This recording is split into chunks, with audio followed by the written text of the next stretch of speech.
Madame, Monsieur, bienvenue. Elle dirige la maison Bethel à Blonay, au-dessus de Vevey. Cette infirmière a roulé sa bosse aux quatre coins du monde et nous allons avoir l'occasion de la rencontrer maintenant. Kini Mottier, bonjour. Bonjour. Alors, effectivement, vous êtes une grande bourlingueuse et quand on regarde un petit peu de près votre parcours de vie, il y a une chose qui saute à l'esprit, c'est que manifestement, vous n'avez pas froid aux yeux pour relever toutes sortes de défis. J'aime bien.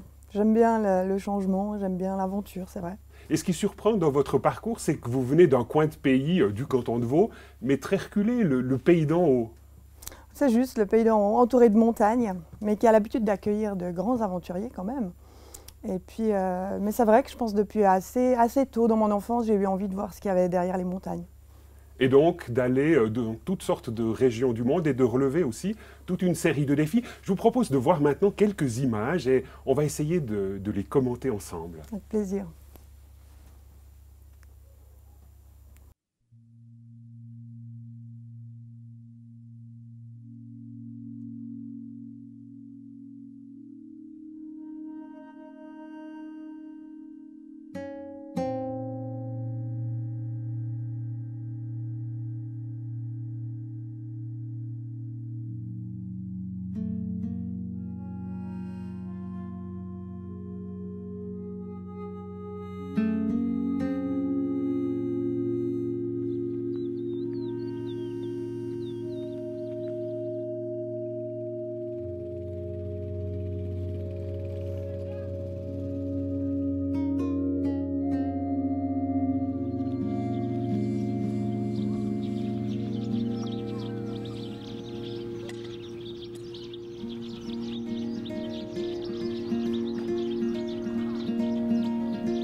Kini Mottier, vous avez regardé avec beaucoup d'attention ces images.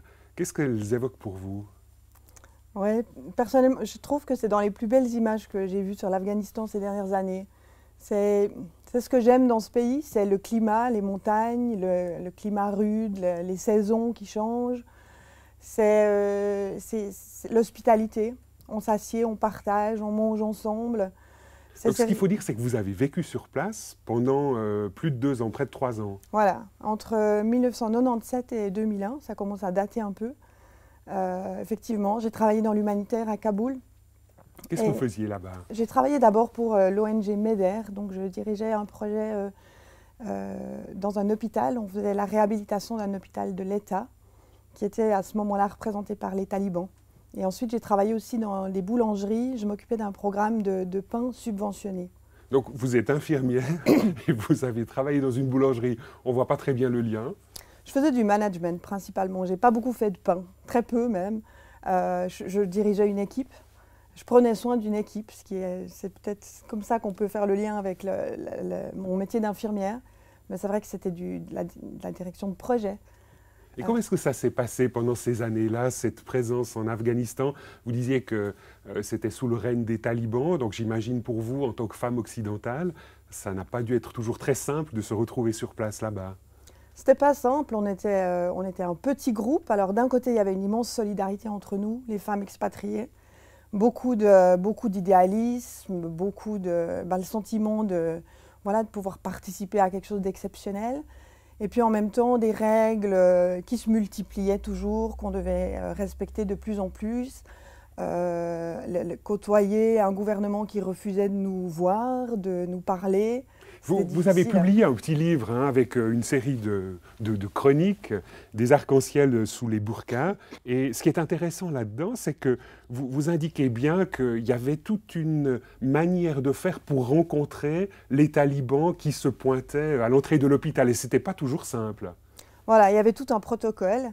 Et puis effectivement, en tant que femme expatriée, alors je représentais l'ONG, je représentais l'argent de l'étranger qu'on essayait d'investir en Afghanistan, mais en même temps, je représentais un danger, évidemment, pour les talibans, parce que j'avais un certain pouvoir, une certaine autorité. Et vous aviez des stratégies lorsque un taliban se pointait à l'entrée de l'hôpital. Il y avait des enfants qui étaient là, qui étaient censés faire le guet et qui vous annonçaient la venue de ce représentant de l'État. Et vous aviez toute une série de choses à mettre en place pour rendre sur l'instant l'hôpital conforme aux exigences des talibans. Voilà, exactement. On soignait des femmes, ce qui était déjà suspect, je dirais. Et puis de temps en temps, on faisait des choses qui étaient interdites, c'est-à-dire qu'on avait par exemple un médecin homme qui pouvait prendre soin d'une femme.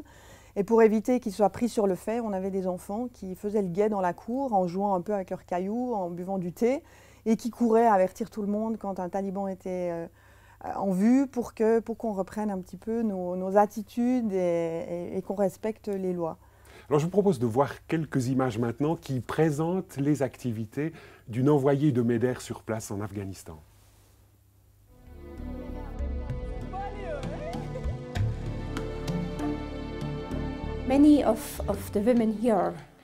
De nombreuses femmes en Afghanistan sont mariées très jeunes et tombent enceintes immédiatement. À 14 ou 15 ans, leur ossature n'est pas pleinement développée. Souvent, il arrive que l'accouchement dure trop longtemps et qu'elles souffrent d'une hémorragie où elles perdent beaucoup de sang. Il arrive aussi que leur utérus se déchire et que le bébé meurt, ainsi que la maman d'ailleurs.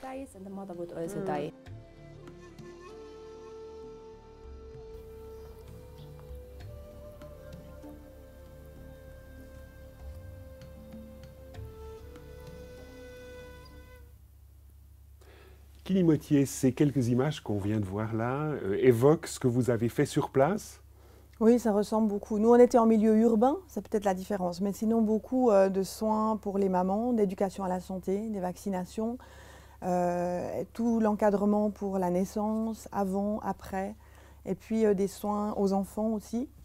Effectivement, c'était nos clients principaux, avec vraiment une quantité de femmes qui venaient chaque jour pour chercher de l'aide, pour chercher des soins, des médicaments, des conseils, pour avoir un lieu où pouvoir aussi rencontrer d'autres femmes avec qui échanger leurs difficultés de maman.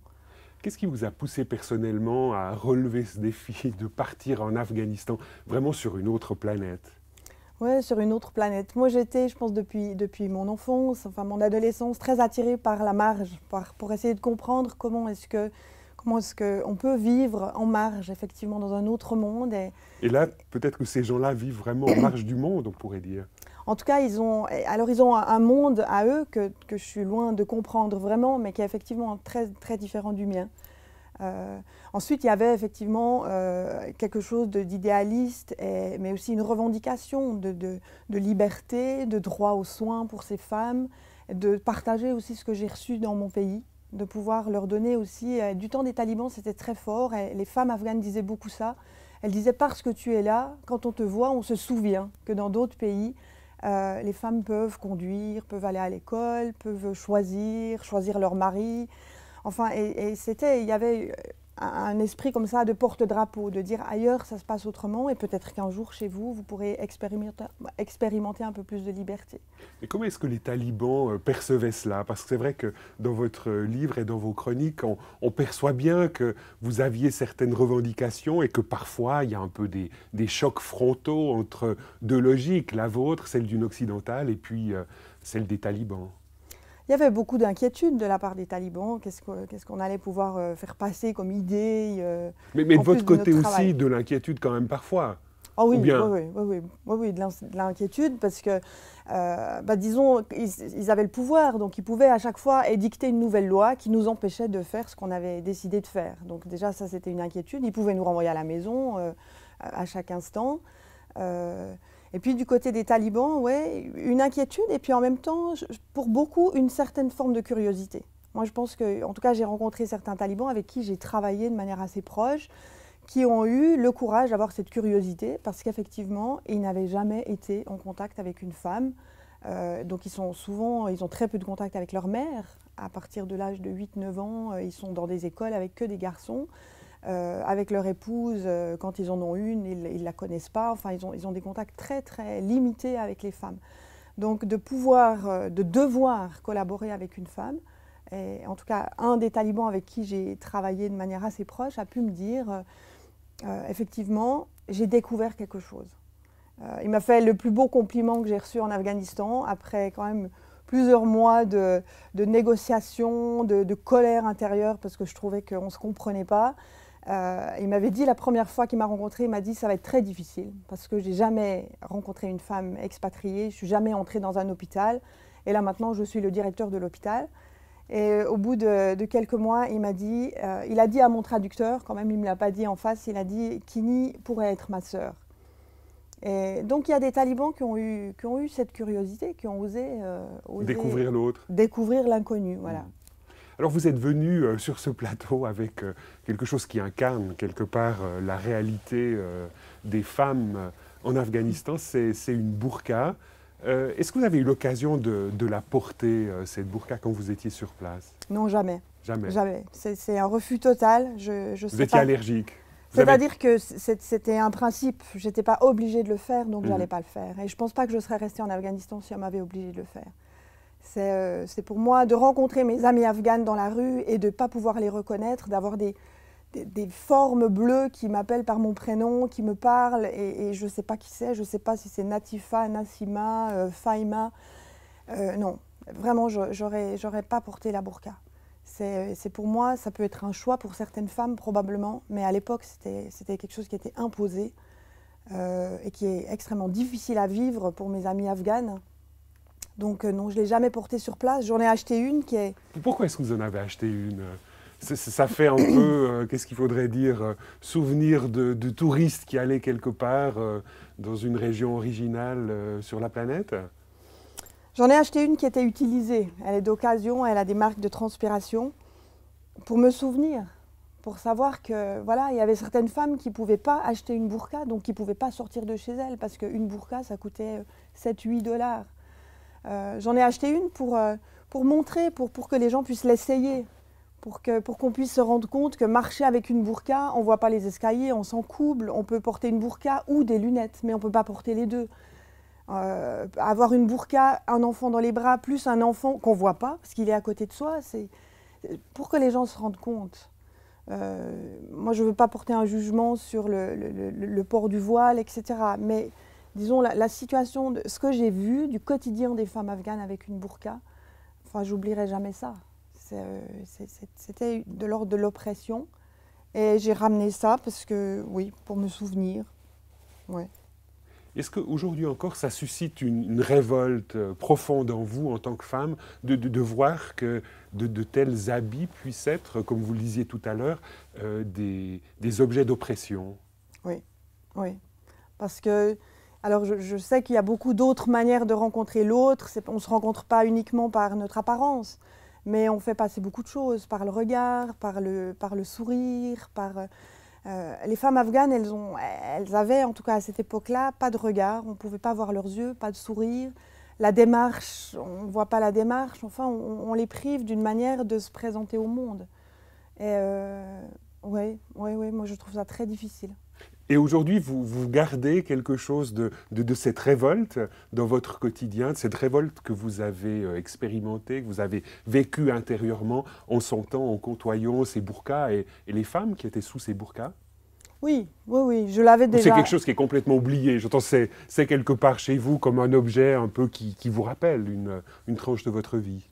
Non, je l'ai toujours. J'ai pas de photos de femmes en burqa chez moi parce que j'ai des photos de femmes afghanes que je peux voir. Mais cette révolte, elle est restée, oui. Elle est restée. J'ai continué dans ce parcours-là parce que le fait d'empêcher l'être humain de se présenter, d'être lui-même, alors ça peut être par la maladie, ça peut être par des oppressions comme la burqa, ça peut être pour d'autres raisons, c'est quelque chose qui me touche beaucoup. Ouais. Alors on retrouve là en fait ce que vous faites aujourd'hui. Vous dirigez depuis plus d'une année maintenant une maison d'accueil qui s'appelle Bethel, qui se trouve à Blenay au-dessus de Vevey. Je vous propose que nous voyions quelques images de cette maison pour prendre conscience un peu de ce fil conducteur que l'on voit depuis votre engagement en Afghanistan jusqu'à votre engagement dans le cadre de cette maison.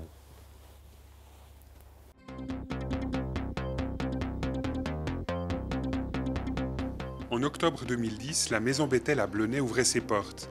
Près d'une année plus tard, l'heure est déjà à un premier bilan pour cette nouvelle entité de la Fondation Pras-Soleil. Plus de 150 personnes en fragilité psychique ont franchi le seuil de cette maison. Fin juillet, le taux d'occupation moyen pour 2011 avoisinait les 70%. Un bilan tout ce qu'il y a de plus satisfaisant. C'est quand même assez exceptionnel de pouvoir commencer comme ça un projet. Beaucoup de reconnaissance de découvrir mon équipe qui est à la hauteur de nos espérances, qui étaient d'ailleurs très grandes. Et puis aussi un souvenir un peu déjà de tous ces visages qui ont passé par Bethel. 150 personnes accueillies en 9 mois. Donc beaucoup de reconnaissance. Pour bénéficier du soutien de l'État de Vaud, la Maison Bethel a inscrit son offre dans un créneau particulier, celui de l'accueil en court séjour de personnes en fragilité psychique de 18 à 65 ans. Pour Kili Mottier, ce défi est pleinement relevé. On a une durée moyenne de séjour de 20 jours, de 3 semaines. On a pu rester toujours dans le cadre de ce qui nous avait été proposé. Certains séjours ont dû se prolonger, mais on a pu trouver des prolongations sur un deuxième mois. Donc on répond vraiment aux besoins qu'on imaginait qui étaient présents. Et ça nous est confirmé par les médecins, par les gens avec qui nous avons des contacts au niveau du réseau, des CMS, etc.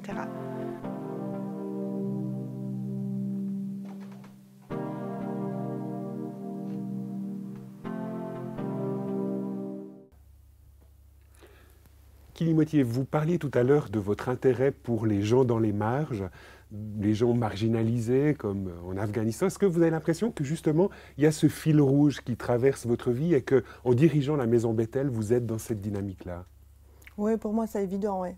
Ouais. La maladie psychique, c'est un tabou plus grand que la maladie somatique. C'est plus facile de dire j'ai un cancer du sein ou je me suis cassé la jambe que de dire j'ai une dépression chronique ou mon enfant est schizophrène. Ça fait peur. On n'a pas toujours les mots pour expliquer les symptômes. On parle des fous, qui est devenu un terme péjoratif. Enfin oui, je pense que les gens qui souffrent de maladies psychiques sont en marge. Ils sont même parfois en marge d'eux-mêmes. Et ça me touche beaucoup. Ouais. Et là, je vois un fil rouge, oui, ouais, absolument. Du point de vue pratique, quelle est la spécificité de cette Maison Bethel à Blonay? Alors c'est un projet de transition qui permet un lieu de transition, une parenthèse. Donc les gens ne restent pas là-bas pour 6 mois? Non. Alors certains peuvent rester 6 mois, mais 6 mois, pardon, ça reste un temps assez court, mais de manière générale c'est vraiment 1 mois, 2 mois maximum. L'idée c'est soit de reprendre des forces, soit de se retirer d'un conflit ou d'une difficulté qui s'est accrue, soit d'éviter une hospitalisation, soit de faire une transition entre une hospitalisation et la maison. Donc c'est vraiment l'idée de faire une parenthèse, et puis en même temps la maison est conçue comme un lieu qui est très ouvert sur l'extérieur, où on travaille les activités vraiment du quotidien. Et ça, dans le canton de Vaud, aujourd'hui, c'est quelque chose de tout à fait neuf. Voilà, c'est quelque chose de tout à fait nouveau. Donc il y a des foyers, des EMS psychiatriques qui font de l'accueil moyen séjour, long séjour, mais du court séjour, médicalisé mais non hospitalier, il n'y en avait pas. Il y avait de temps en temps des places comme ça à gauche, à droite, mais une maison qui se spécialise dans cet accueil-là, ça n'existait pas. Alors je vous propose de voir quelques images où vous parlez de la manière dont vous appréhendez cette maison au moment de l'inauguration.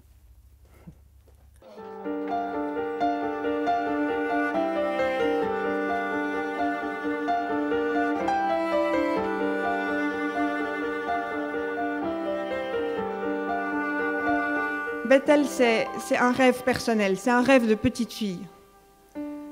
Mon frère qui est par là, peut-être il se souvient, en tout cas ma maman se souvient très bien de cette idée que j'avais toujours d'ouvrir une fois la porte d'une maison pour que des gens puissent venir ici. Je ne savais pas très bien pourquoi. Après mon temps en Afghanistan, j'ai eu l'habitude de dire j'aimerais ouvrir une maison pour que les gens boivent le thé. Parce qu'en Afghanistan, c'est ce qu'on faisait de mieux, de boire le thé.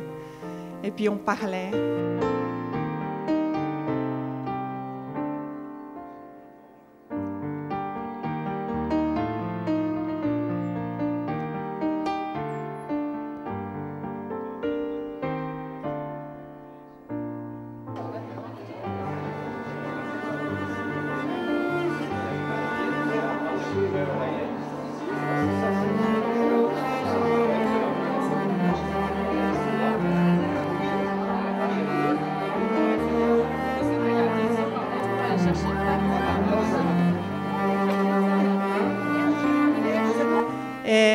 Et c'est vraiment un rêve. Et si je vous raconte ça, c'est pour vous dire, le Seigneur place des rêves dans nos cœurs et il doit faire le tri. Hein? Il y a des rêves qui sont un peu je sais pas, de la cosmétique, où il y a même des rêves qui peuvent un petit peu nous éloigner des fois de ce qui est vraiment important. Mais il y en a d'autres dont le Seigneur prend soin, comme disait Jacques au début. Et il les fait grandir, et il nous accompagne, et on ne sait pas comment ils vont se réaliser. Ils se réalisent souvent très différemment de ce qu'on avait pu imaginer au départ. Mais prenons confiance et déposons nos rêves dans la prière pour voir qu'est-ce que Dieu va en faire. C'est touchant, Kilimotier, de vous entendre là dire que quelque part, c'était un rêve que d'ouvrir une telle maison. Vous avez vraiment été porté par cette dimension tout au long de cet effort de mettre en place une institution nouvelle dans le canton de Vaud qui partait de rien du tout, sinon des quatre murs et de projets d'autres personnes qui, quelque part, vous poussaient en avant pour relever le défi. Oui. Ça a toujours été un objectif, d'ouvrir une maison. Après, les circonstances ont fait qu'à un moment donné, la Fondation Prat Soleil, de son côté, avait ce rêve-là, et puis moi j'étais là, et puis on s'est rencontrés. Mais ça a toujours été un rêve, oui, d'avoir un lieu où les gens étaient de passage. Ça, c'était aussi très clair pour moi. C'est-à-dire qu'on pouvait choisir de venir et on peut choisir de repartir. Et ce qu'il y a de spécifique dans cette maison, c'est qu'il y a une dimension chrétienne à laquelle vous êtes attaché. Absolument, oui. Et comment est-ce qu'elle s'articule, cette dimension-là? Alors, on a un aumônier dans la maison qui donne cette dimension-là. On a un certain nombre de personnels, des personnes engagées qui partagent la foi chrétienne.